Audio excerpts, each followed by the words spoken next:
You've no accomplishments, my dad bellowed, slamming his glass onto the table so hard the champagne sloshed over. You've wasted your life. Look at your brother, look at him. And look at you. Forks paused. Glasses hovered in midair.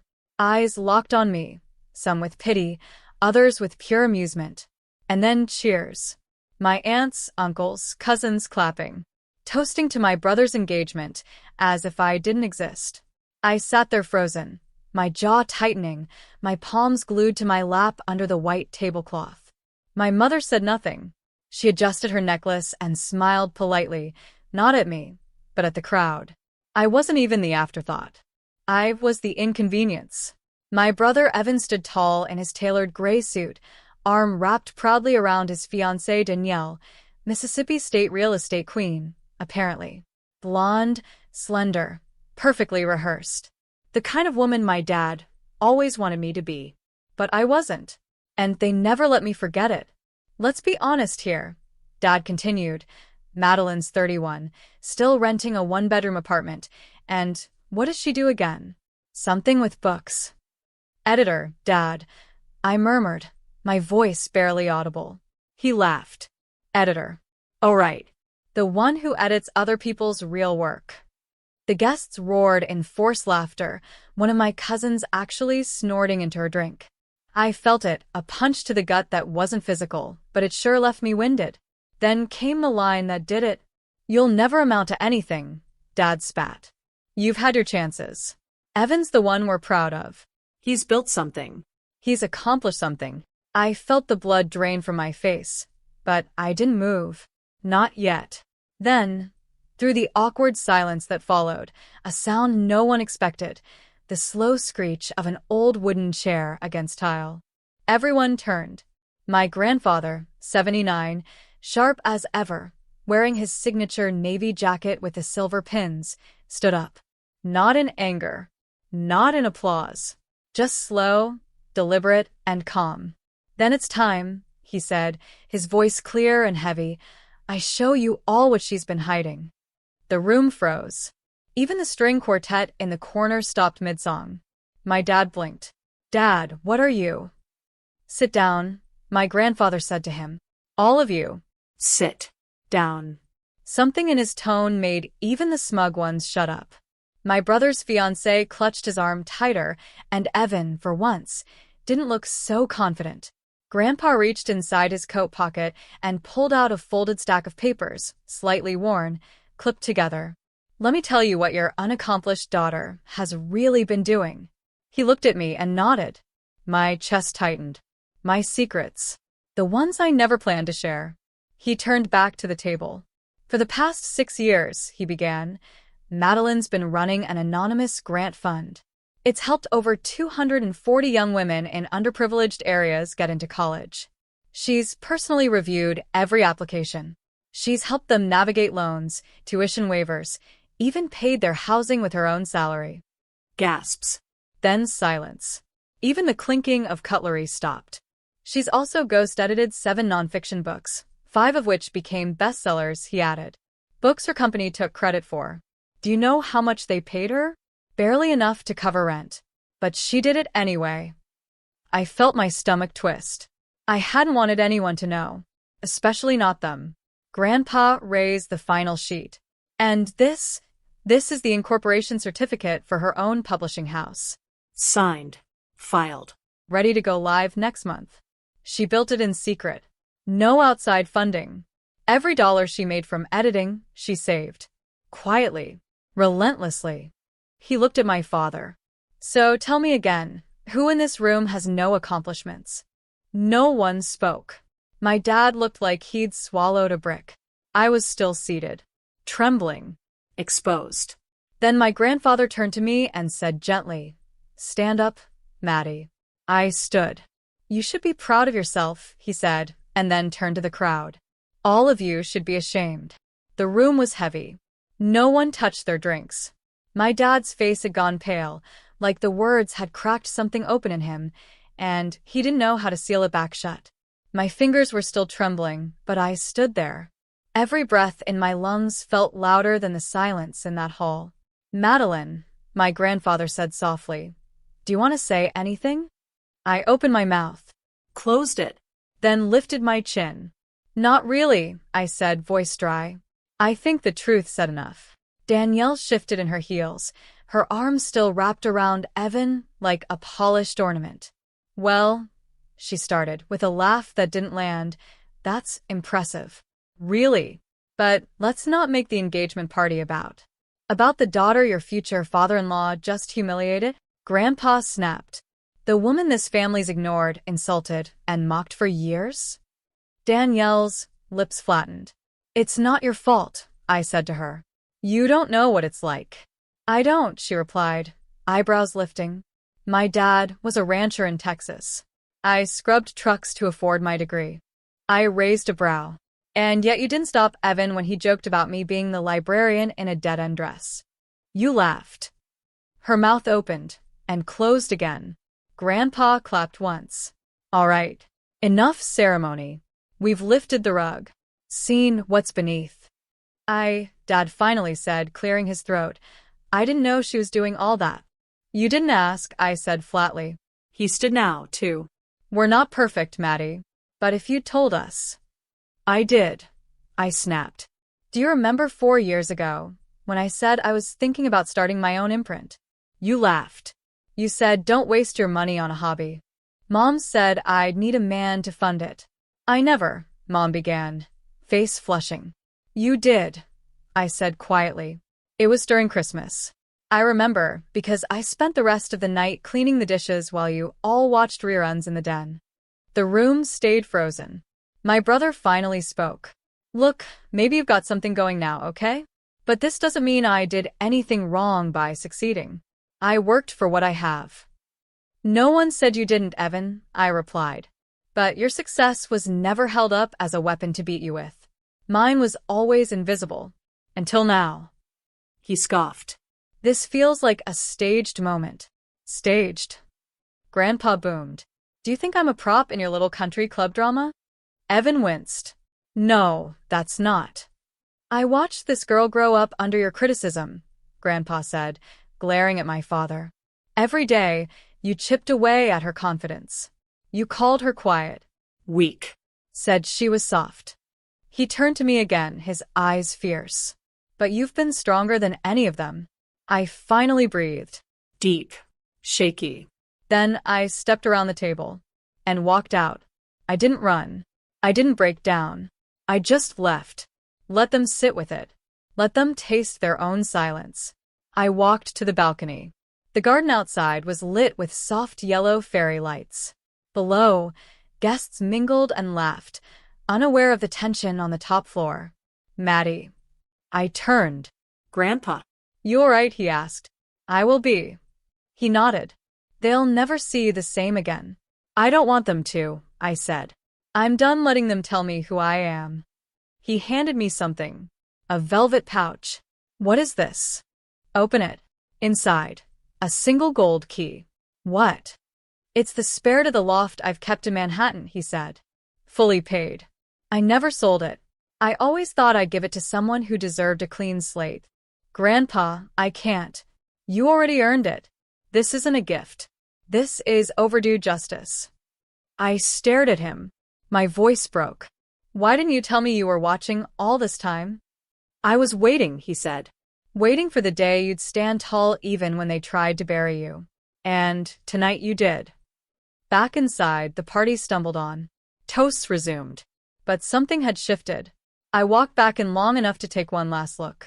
Dad wouldn't meet my eyes. Mom smiled weakly. Evan sipped his drink, his jaw tight. I didn't say a word. I didn't need to. Because for the first time in my life, I was the one walking out with the last word. And it wasn't even spoken. 3 weeks later, a thick white envelope landed at my apartment door. No return address. Hand-delivered. Inside, a formal invitation. Harborview Awards Gala. Honoring contributions to independent publishing and women's advancement. And there it was, my name. Madeline Grace Whitmore. I stared at the lettering until it blurred. Then I picked up my phone. 10 missed calls. Dad. Mom. Evan. Even Danielle. After Grandpa's speech, I'd gone silent. Blocked them all for a while. Let them stew. Let the guilt and curiosity rot in their stomachs like it had once done to me. But now they wanted back in. The first public whisper of who I really was, and suddenly they cared. Not out of love. Out of panic. That weekend I got a call I didn't expect. Not from family. From a reporter. She was young, voice shaky but polite. Miss Whitmore, I wanted to ask if you'd be open to talking about the Atlas Project? I froze. That was the name I'd kept private for 6 years. My nonprofit fund for helping underserved women get into education and publishing. No one had ever linked it to me. How did you? I began. There's chatter online, she said. An anonymous donor finally leaked some of the documentation. Said it was time your name was known. I knew who did it. Grandpa. He'd always said, let your work speak louder than your words, but when it's time to speak, don't whisper. By the time the gala night arrived, I was a nervous wreck in a tailored midnight blue dress. Minimal makeup. Hair pulled back. I wasn't trying to impress. I was just trying to show up. For once, for myself. The auditorium shimmered with light. People clinked glasses, hugged old colleagues, traded cards. And then I saw them. My family. All of them. Front row. Dad in a crisp blazer. Mom in pearls. Evan in a tux. Danielle, of course, in gold. My spine stiffened. I wasn't sure if I wanted to scream or laugh. As I stepped toward the stage when my name was called, I caught it. Dad's face. That strange half-proud, half-ashamed look he gave when something didn't go the way he planned. I stood behind the podium. The audience applauded. The MC smiled. A woman who has changed the trajectory of hundreds of lives without seeking a single spotlight. Tonight, we honor the founder of the Atlas Project. Applause. Camera flashes. And in that light, I saw clearly. They didn't clap for me when I was just their daughter. Their sister. The one in hand-me-downs who carried books instead of handbags. But now that others clapped, they wanted in. I leaned into the mic. Thank you for this. I never imagined standing here. Mainly because I was taught never to take up too much space. To let others lead. To silence myself even when I had something worth saying. A murmur went through the room. I continued. I created the Atlas Project in silence. I didn't announce it to my family. I didn't wait for their approval. Because I knew I wouldn't get it. I knew the only applause I'd hear was the sound of my own keyboard at 2 a.m., filling out grant reports. Somewhere in the front row, I saw Mom shift uncomfortably. But I learned something, I said. Silence doesn't protect you from cruelty. It just makes it easier for people to ignore the damage they're causing. Now, Evan looked down at his shoes. So, I'm done being silent. A beat. I stepped back. The standing ovation hit like thunder.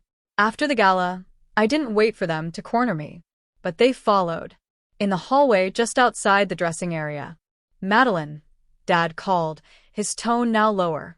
Can we talk? I turned. Slowly. I guess now you're proud? I asked, arms crossed. He swallowed. I made mistakes. I see that now. Do you? I said flatly. Or, do you just see headlines? He looked stunned. Evan stepped in. Mads, look, I get it. Things got heated. But we're still family. I gave a bitter smile. Family? Funny word. Especially when none of you even knew where I lived for the last 5 years. Danielle tried to smooth things. I think what they're trying to say is they're sorry. I didn't hear the word. I said. Say it. We're sorry, Mom said first. Her voice cracked. We failed you. I needed that before, I replied. When I cried alone in my room, hearing you laugh over Evan's business plans. When I showed you my first magazine feature and you called it a hobby. When I begged to be seen and you all looked away. Dad stepped forward. We want to fix this. No, I said quietly. You want to rewrite it. That landed hard. You don't get to erase what happened and pretend you always believed in me. Tears welled in Mom's eyes. But I didn't move. I didn't soften. You all said I'd never amount to anything, I whispered. Now I'm everything you told me I couldn't be. And I walked away. No second glance. No closure speech. Because for the first time in my life, I didn't need their permission to move on. 2 weeks passed. The speech had gone viral. Someone from the audience had uploaded it to social media. The clip of me saying, "Silence doesn't protect you from cruelty," was now being used on talk shows, motivational pages, and stitched into reels with piano music. My inbox overflowed. Strangers wrote to thank me. Young women said they finally felt seen.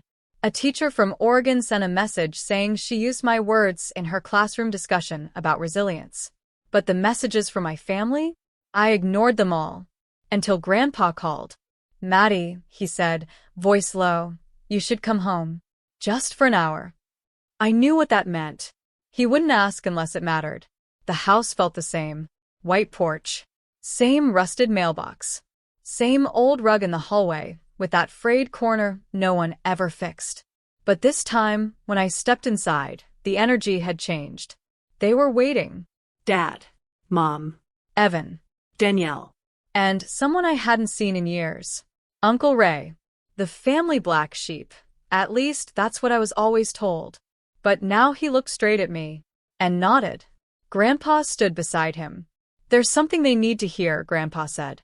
"Not from me. From him." Ray cleared his throat.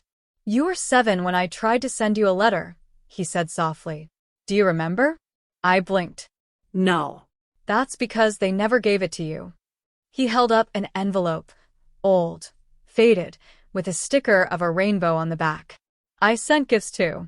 Every birthday. I got them returned. Your mom said it was better if I stayed gone. Said I'd confuse you." I turned to Mom. "Is that true?" She didn't speak. Dad answered for her. "We thought we were protecting you. Ray made mistakes." Ray's voice was calm. Yeah. "I did. But you don't erase someone from a child's life for that." I felt dizzy. "Why are you telling me this now?" "Because your strength reminded me of who I used to be. And because I'm proud of you." He walked over, handed me a small square box. Inside was a locket. "I bought this for you. On your 10th birthday." I held it, heart racing. It wasn't expensive, but it felt heavier than gold. Later, as I sat outside on the porch swing, Grandpa joined me. "They kept you in the dark for a long time," he said. "But darkness never lasts, Maddie. You lit your own damn fire." I nodded slowly. "I'm just tired of forgiving people who only care after I've proven them wrong." "You don't have to forgive," he said. "But don't let them live rent-free in your head." I smiled faintly. "I don't think I ever told you this, but I wouldn't have made it without you." He squeezed my shoulder. "You didn't need saving. You just needed someone to remind you of your worth." Inside, I finally looked at my parents. "You apologized," I said. "But that doesn't erase the years." Mom looked down. Dad stayed quiet. "I'm not angry anymore," I added. "But I'm also not interested in pretending things are fine." "We don't expect that," Mom whispered. "Good," I said. "Because I have a life now. And it's bigger than this house. Bigger than your opinions. Bigger than your shame." Evan stood, holding something in his hand. A small hardcover book. I froze when I saw the title. It was my first published book. "I bought it," he said. "Read it in one night. And," he swallowed, "you're better than I'll ever be." I wish I'd said that sooner. I stared at him. For a moment he looked small. Not the golden child. Just a brother. A man realizing too late that his shadow had hurt someone else.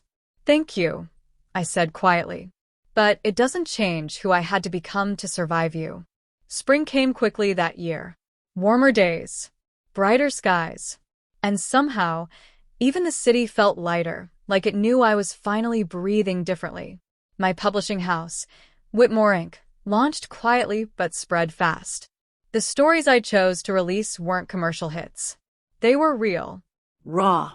Survivors, strugglers, voices that had been muted for years. And finally, someone was listening. One morning, I got a call from Harper Lane High School. A teacher had read an interview I'd done online. She asked if I could speak to the senior girls before graduation. I hesitated. Crowds still made me nervous. But I went. The gym smelled like old wood and teenage perfume. 45 girls sat on metal chairs, cross-legged or fidgeting. Their eyes were sharp, tired, curious. I didn't bring slides. I didn't prepare a speech. I just told them the truth. I was told I'd never amount to anything. I began, in a room full of people who laughed while I was humiliated. I didn't fight back that night. I didn't scream. I just remembered. And I built my life in silence, piece by piece. One girl in the back wiped a tear. So, if you've been made to feel invisible, I continued, just know, the best revenge is becoming someone they have to see. The room went still. Then applause. Not loud, but real. Afterward, a girl with frizzy curls and chipped nail polish came up to me. My dad says I'm too sensitive to survive the real world, she whispered. But when you talked, it made me want to try anyway. I knelt down, took her hand gently. Good, I said. That means you're already stronger than he'll ever be. Weeks later, I got an email. Subject: one last thing. From my father. I stared at it for a long time before opening. Maddie, I know you don't owe me anything. I know I failed you in more ways than one. But I wanted to say I'm proud of you. Even if I didn't say it when you needed it, I see it now. I see you. I don't expect a response. I just wanted you to know. Dad. I didn't reply. Not because I hated him, but because I had nothing left to prove. That summer, I stood in the small garden of my Manhattan loft. Grandpa was there, watering a row of wildflowers he insisted on growing himself. You know, he said, not looking up, your father asked me if I thought you'd ever come home again. I smiled. And what did you tell him? I said no. Grandpa chuckled. Because you finally built your home. And it's wherever the hell you say it is now. I laughed. He won't like that answer. He doesn't have to. A breeze passed between us. Peaceful. Quiet. But I do hope, Grandpa added, that one day you forgive them. Not for their sake. For yours. I'm working on it, I said. Then I handed him a copy of the first book I wrote under my own name.